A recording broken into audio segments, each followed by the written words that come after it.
اتنا بڑا مجموعہ کے پاس آواز بلند آواز سے نعرہ لگاتے ہیں، نعرہ تکبیر، نعرہ رسالت، علماء اہل سنت، اصلاح معاشرہ کانفرنس، فیضان دارالعلوم نظامیہ، نعرہ تکبیر، نعرہ رسالت۔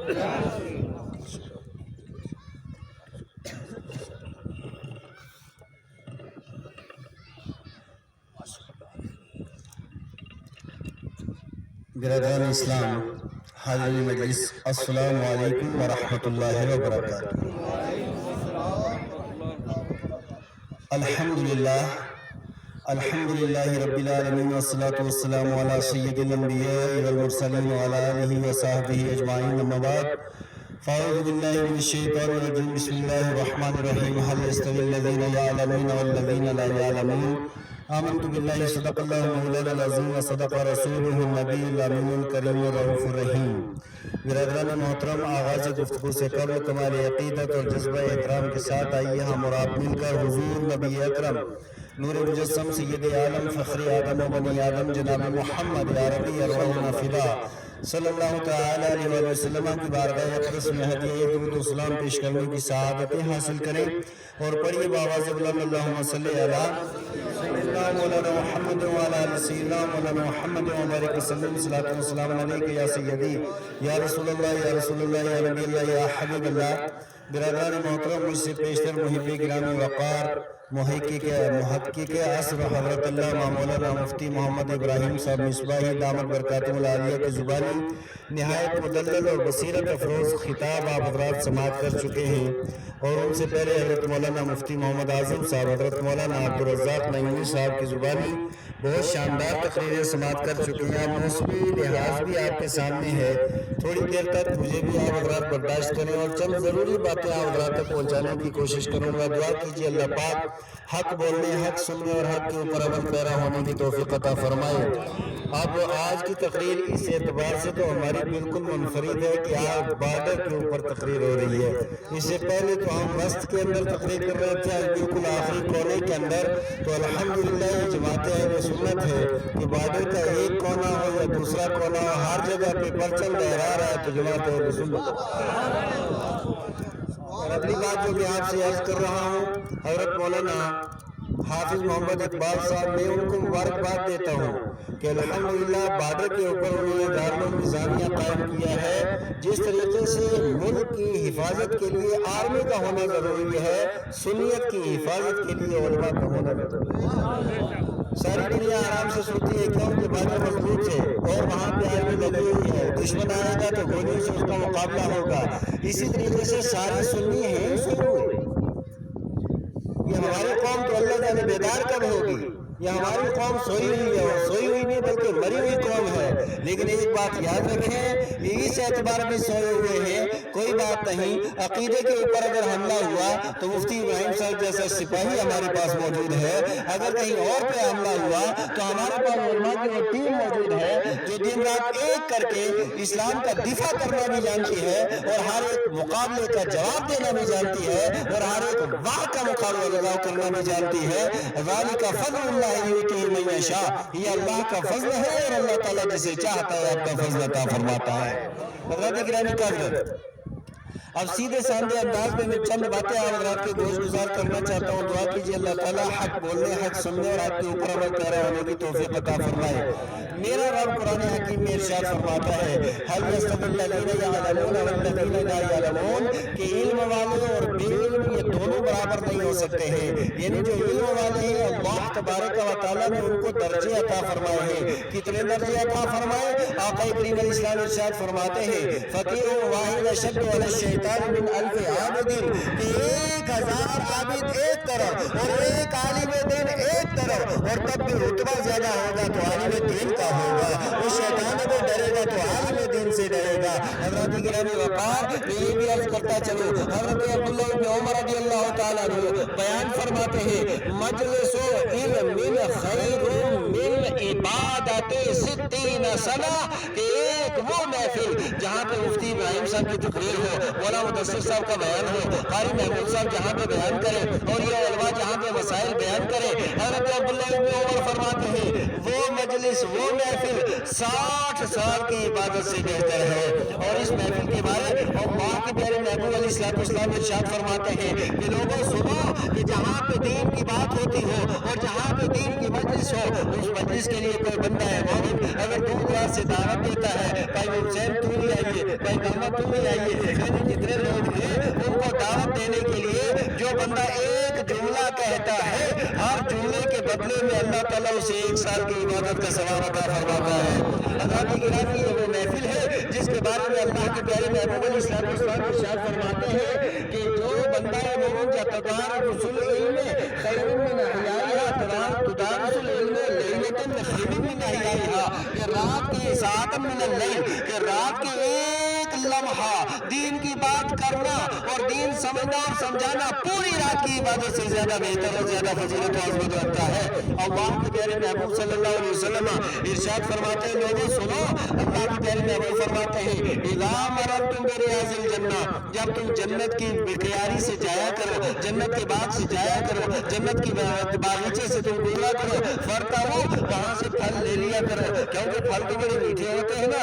صحابہ کرام نے عرض کیا یا رسول اللہ ما ریاض الجنہ، یہ جنت کی کیاریاں کون سی ہیں، یہ جنت کے باغیچے کون سے ہیں؟ تو مفتی ابراہیم صاحب جہاں تک روایتوں کا تعلق ہے، ترغیب و ترہیب اٹھا کر دیکھیے، شعب الایمان اٹھا کر کے دیکھیے اور کنز الایمان اٹھا کر کے دیکھیے، 3 طرح کی یہ روایتیں آئی ہیں۔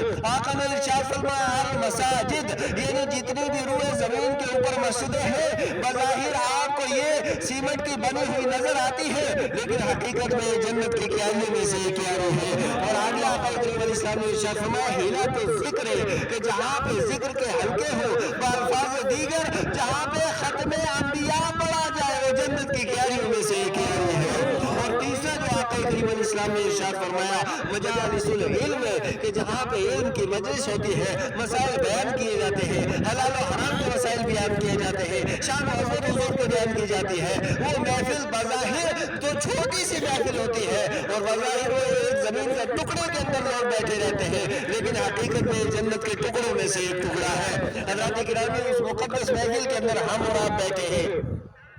حضرات گرامی وقار، یہ علماء کرام وہ ہیں کہ اللہ کے پیارے محبوب علیہ الصلوۃ والسلام نے ارشاد فرمایا لوگوں کہ ایک عالم ربانی یا ایک طالب علم اگر کسی بستی سے گزر جاتا ہے، کسی علاقے سے گزر جاتا ہے، اس کے قدموں کی برکت سے اللہ تعالیٰ اس بستی کے قبرستان سے 40 دن تک عذاب اٹھا لیا کرتا ہے۔ یہ وہ علماء ہیں، اللہ کے پیارے محبوب فرماتے ہیں یہ چونٹیاں آپ نے سوراخوں کے اندر، اور یہ چڑیاں اور یہ پرندے ہواؤں کے اندر، اور مچھلیاں پانی کے اندر، ان کی مغفرت و بخشش اور بلندی درجات کے لیے دعا کرتی رہتی ہیں۔ اسی لیے میرے محبوب مصطفیٰ کریم صلی اللہ علیہ وسلم نے ارشاد فرمایا لوگوں تو عالم بنو، اس لیے کہ معاشرے و سماج کے اندر عالم کا ہونا کتنا ضروری ہے۔ اب آج میں تاریخ کے حوالے سے چند باتیں میں آپ حضرات کی بارگاہ میں پیش کروں گا۔ میرے پیارے اسلامی بھائیوں، میں آپ سے یہ عرض کرنا چاہتا ہوں، یہ ہمارا بدن ہے، اس بدن کے اندر ہمارے اعضاء ہیں، اور ان اعضاء کے اندر جو اللہ تبارک و تعالیٰ نے رگیں رکھی ہے، ان رگوں کے اندر دوڑنے والا خون ہے۔ یہ خون اگر کسی کا کم ہو جاتا ہے، آنکھ ٹھیک ہو تب بھی زندہ رہے، پاؤں ٹھیک ہو تب بھی زندہ رہے، دل ٹھیک ہو تب بھی زندہ رہے، اور اسی طریقے سے دماغ ٹھیک ہو تب بھی زندہ رہے۔ بدن کو قائم رکھنے کے لیے خون کا ہونا ضروری ہے۔ اللہ کی عزت کی قسم ہے، ہمارے معاشرے و سماج کے اندر، ہمارے ملک و ملت کے اندر، ملت اسلامیہ کے اندر کالج کا ہونا اپنی جگہ، یونیورسٹی کا ہونا اپنی جگہ، طب کا ہونا اپنی جگہ، ہاسپٹل کا ہونا اپنی جگہ، دنیا کے دوسرے شعبوں کا ہونا اپنی جگہ، لیکن مدارس اسلامیہ کی اہمیت وہ ہے کہ جو بدن کے اندر خون کی ہے، جس میں خون کے بغیر انسان زندہ نہیں، مدارس کے بغیر ملت زندہ نہیں۔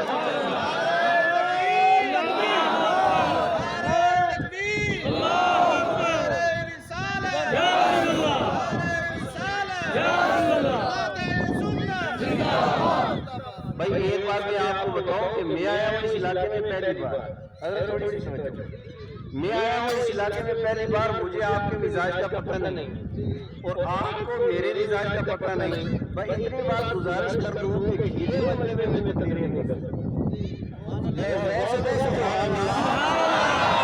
توجہ کے ساتھ میری آپ گفتگو سنیں گے۔ میں آپ سے یہ عرض کر رہا ہوں ملت اسلامیہ کے لیے مدارس اسلامیہ کا ہونا اتنا ہی ضروری ہے جتنا بدن کے لیے خون کا ہونا ضروری ہے. اگر بدن کے اندر خون نہیں رہتا ہے تو اگرچہ انسان کے بدن کے سارے اعضاء سلامت کیوں نہ ہو پھر بھی انسان زندہ نہیں رہ سکتا ہے. اور یہ تاریخی حوالے سے میں مدارس کی اہمیت بتاتا ہوں. مصطفیٰ کریم صلی اللہ علیہ وسلم نے مکہ معظمہ سے ہجرت کی ہے. میں پوچھنا چاہتا ہوں آپ نے میرے ساتھ جو ہجرت کی ہے کبھی بھی کنبہ چھوڑا ہے, قبیلہ چھوڑا ہے, علاقہ چھوڑا ہے, پٹی چھوڑی ہے, گھر چھوڑا ہے.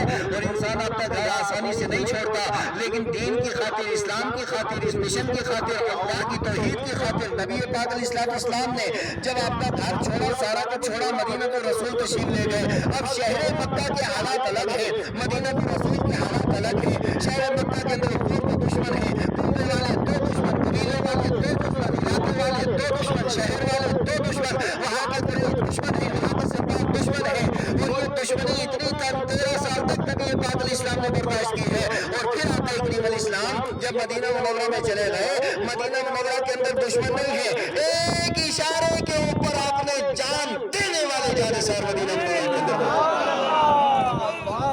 ایک اشارے کے لیے. اب یہاں پہ تھوڑی سی کڑوی بات بھی میں کہوں گا.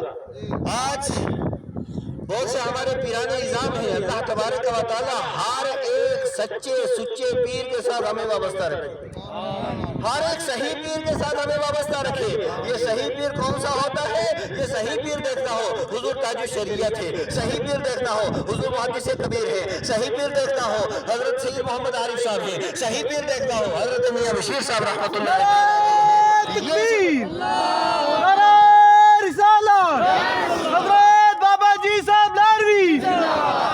یہ صحیح پیر جو ہم نے اپنی آنکھوں سے دیکھے ہیں, یہ وہ پیر ہے کہ جو مسند رشد و ہدایت پہ بیٹھ کر کے لوگوں کے سے نظرانے نہیں بٹورتے تھے, لوگوں کا تعلق رب قدوس کی بارگاہ سے کرتے تھے, مصطفیٰ کے در سے کیا کرتے تھے.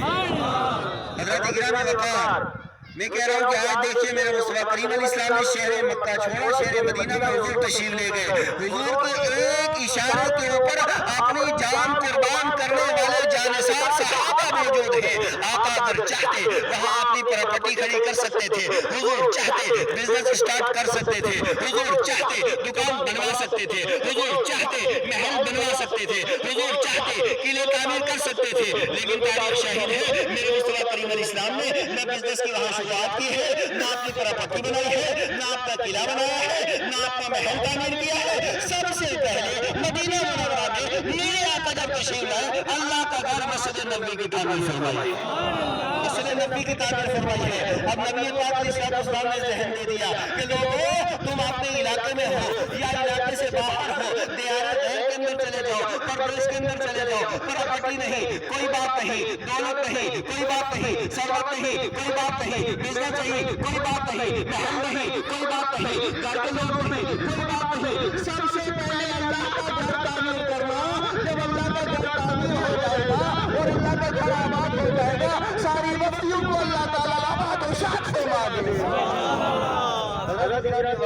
اب اسی کے بس نہیں, میرے مصطفیٰ کریم صلی اللہ علیہ وسلم نے جب مسجد نبوی کی تعمیر فرمائی, اب یہ مسجد کیا ہے, نماز مسجد کے اندر اور اس کے علاوہ دین کے سارے کام مسجد کے اندر ہوتے تھے. آج دنیا کہتی ہے اس تحریک کی ضرورت ہے, اس تنظیم کی ضرورت ہے, سدھار کی ضرورت ہے. پتہ نہیں اس علاقے کی کیا کنڈیشن ہے, میں تو آپ کو پنچ کے بارے میں بتاؤں. میرے پنچ کے اندر ایسا بھی ہوا ہے کہ وہاں بہت سے بچے جو MBBS کرنے کے لیے یونیورسٹی کے طرف گئے, جو BTech کرنے کے لیے گئے, جو M.Tech کرنے کے لیے گئے, بڑی بڑی ڈگریاں حاصل کرنے کے لیے گئے. کوئی پنجاب گیا, کوئی ہریانہ گیا, کوئی دلی گیا, کوئی یوپی گیا. ان بچوں کی لاشیں واپس آئی, ان کی نماز جنازہ میں نے ادا کر دی. میں پوچھنا چاہتا ہوں, یہ تعلیمیں دو طرح کی ہیں. اب دیکھیے تعلیم کیا چاہیے, پرائمری تعلیم ہے, پھر میڈل ہے, پھر ہائی ہے, پھر ہائر, اور ہائر کا جو اردو ترجمہ ہوا اعلیٰ تعلیم.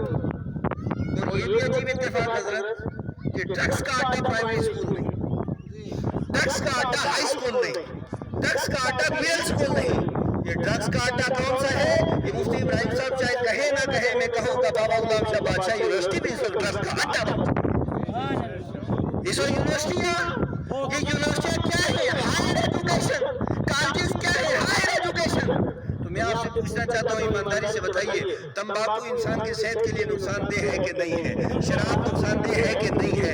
یہ گولیاں دوائیاں نقصان دہ ہیں کہ نہیں ہیں، یہ انجیکشن نقصان دہ ہیں کہ نہیں ہیں، تو جو آدمی اپنی جان نہ بچا سکا وہ قوم کا ایمان کیا بچائے گا؟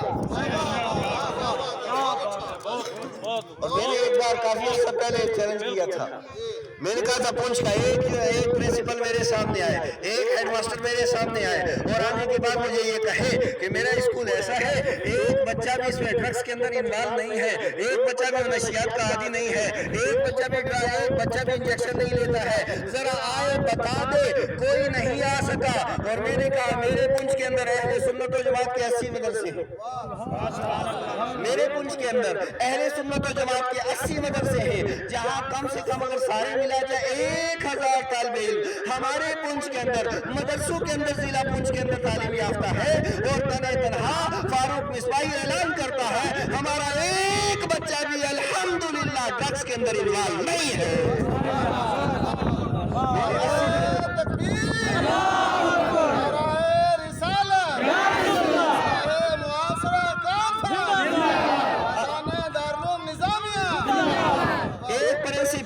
اپنے طلبہ کی گارنٹی نہیں لے سکا، ایک ہیڈ ماسٹر اپنے طلبہ کی گارنٹی نہیں لے سکا، لیکن ایک خطیب 80 مدرسوں کی کیوں گارنٹی لے رہا ہے؟ اس لیے کہ یہ مدرسے وہ ہیں جن کے پاس بلڈنگیں نہیں ہیں، جن کے پاس پیسے نہیں ہیں، جن کے پاس روپے نہیں ہیں، جن کے پاس بہت زیادہ ساز و سامان نہیں ہے، لیکن اس مدرسے کے اندر مصطفیٰ کریم صلی اللہ علیہ وسلم کی تعلیمات کا درس ہوتا ہے، رب کا قرآن پڑھایا جاتا ہے، جہاں رب کا قرآن ہو، حضور کی حدیث ہو، اللہ اس دین کو بھی پاک کرتا ہے، اس دل کو بھی اللہ پاک فرما دیتا ہے۔ حضرات گرامی وقار، میں یہ عرض کر رہا تھا کہ آج ہمارے معاشرے و سماج کے اندر کس طریقے کی یہ ساری بیماریاں پیدا ہو رہی ہیں، تو پھر لوٹ کر کے وہیں پہ آئیے، یعنی یہ مسجد کیا ہے، یہاں پہ آپ کی تھوڑی سی توجہ لوں گا۔ آج لوگ کہتے ہیں یہ تنظیم ہو، یہ تحریک ہو، اور اس کے بعد ہم اپنے معاشرے کو پاک و صاف کر رہے دیں گے۔ میں کہتا ہوں اللہ کی عزت کی قسم ہے، کل بھی انقلاب مسجد سے آیا تھا، آج بھی انقلاب مسجد سے آیا۔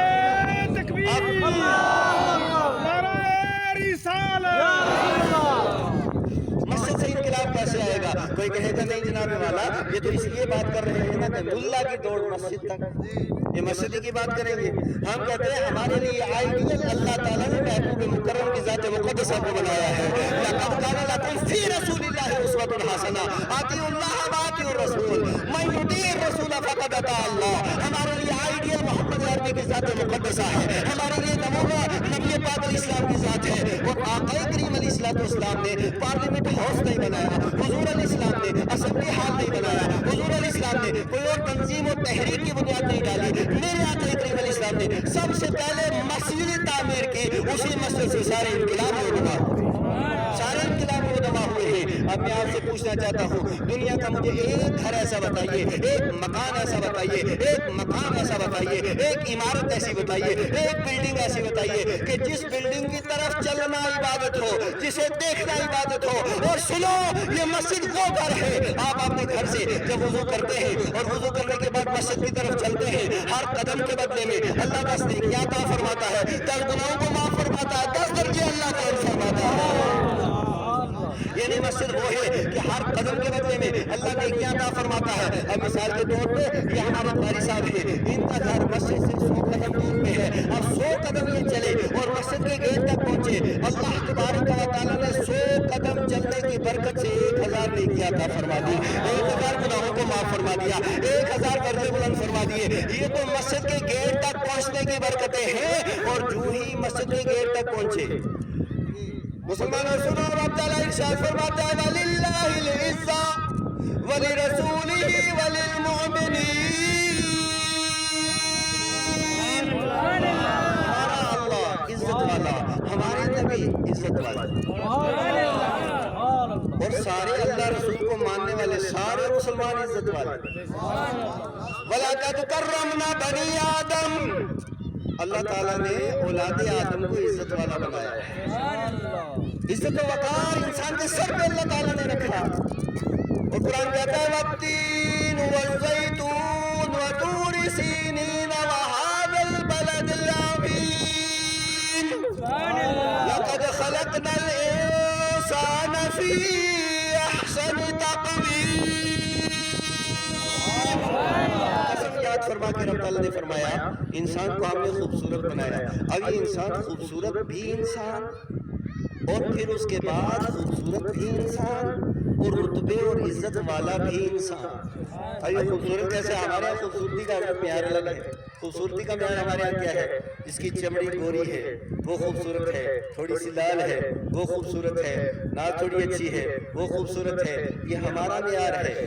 لیکن حقیقی خوبصورتی یہ ہے کہ اللہ تعالیٰ نے ہاتھ بنایا نا, اس طرح کا ہاتھ دنیا میں کوئی دوسرا نہیں بنا سکتا. یہ 5 انگلیاں ہیں نا, 4 ہوتی تب بھی بدصورت, 6 ہوتی تب بھی بدصورت. یہ اللہ تعالیٰ نے حسن ہی 5 کے اندر رکھا. اللہ تبارک اسی طریقے سے اگر پورے اس پہ بات کروں تو اتنی ساری اس پہ ہو جائے گی. انسان بڑا خوبصورت اور پھر انسان عزت والا. یہ عزت والا انسان, یہ خوبصورت انسان. اللہ تعالیٰ فرماتے ہیں ہم نے اللہ تعالیٰ عزت والا, اللہ کے رسول عزت والے, یہ مومن عزت والے. لیکن دنیا کا ایک قاعدہ ہے, ایک اصول ہے, ایک ضابطہ ہے. عزت والا عزت والے کے گھر جب جاتا ہے نا تو عزت والا عزت والے کی عزت کرتا ہے. کیا خیال ہے آپ؟ عزت والا عزت والے کی عزت کرتا ہے. اور ایک آدمی نے اگر کمینے پن میں پی ایچ ڈی کی ہو اور وہ ڈگری ہولڈر ہو گالیاں دینے کا اور کمینے پن کا, اور پھر آپ کہیں گے حضور والا وہ فلاں آدمی میری عزت نہیں کرتا, تو میں کہوں گا منو اور دریک سے تو کبھی آم کا پھل اترتا بھی نہیں. اب آپ سمجھے رہے پورے 6 سال تک بیٹھے رہے دریک کے نیچے کہ یہاں سے سیب اترے گا, تو وہاں ڈوڈے کڑوے تو اتر سکتے ہیں لیکن سیب نہیں اتر سکتا. اب یہ عزت والا مسلمان اپنے گھر سے نکلا اور اللہ کے گھر میں گیا, اور اللہ عزت والے کے گھر میں مسلمان گیا. اللہ تعالیٰ نے ارشاد فرمایا میرے فرشتوں یہ عزت والا مسلمان اپنا بستر چھوڑ کے کاروبار چھوڑ کے گھر بار چھوڑ کے میرے گھر میں آیا, ذرا عزت افزائی کرو. ابھی ہم آئے مولا اقبال صاحب اپنی ساری فوج کے ساتھ پہنچے اور پہنچنے کے بعد ہار ڈالے کہ ہمارے مہمان آئے ہیں. لیکن او پیارو, جب یہ مسلمان اللہ کے گھر میں جاتا ہے اللہ ان کے استقبال کے لیے فرشتوں کو بھیج دیتا ہے. فرشتوں کو اللہ بھیجتا ہے, لیکن بھیجتا کیسے ہے کہ ہمارے ہار ڈال کر کے استقبال ہوتا ہے. اور اللہ کے فرشتے ایسے استقبال کرتے نا مسجد کے گیٹ کے اوپر, وہ ہمارے کالے کرتوت جو رات کے اندھیرے میں کیے, جو دن کے اجالے میں کیے, جو صبح کو کیے, جو شام کو کیے, جتنے گناہ ہوتے ہیں فرشتے سارے گناہوں کو باہر نکالتے ہیں, اور نکالنے کے بعد ایک چادر کے اندر باندھ کر کے گٹھڑی بنا کر کے رکھ دیتے ہیں. پھر یہ جب اللہ کے گھر کے اندر داخل ہوتا ہے اور دعا پڑھتا ہے اللہم افتح لی ابواب رحمتک, اندر داخل ہوا ہے. یعنی جب گھر میں وضو کر رہا تھا تو گنہگار تھا, چل رہا تھا تو گنہگار تھا, لیکن جب اللہ کے گھر کے اندر اس نے قدم رکھا نا گناہوں سے پاک و صاف ہو گیا. گناہوں سے پاک و صاف ہو گیا. اور پاک و صاف ہونے کے بعد جس میں مسجد کے اندر بیٹھا, مسجد وہ اللہ کا گھر ہے کہ مسجد کے اندر, مسجد کی دیکھو مسجد کی چٹائی پاک ہے, مسجد کی دیوار پاک ہے, مسجد کی چھت پاک ہے, مسجد کی دیوار پاک ہے, مسجد کا دروازہ پاک ہے, اور مسجد کا درا بھی پاک ہے, اور مسجد میں چلنے والی ہوائیں بھی پاک ہے. مسجد میں چلنے والی ہوائیں بھی پاک ہے.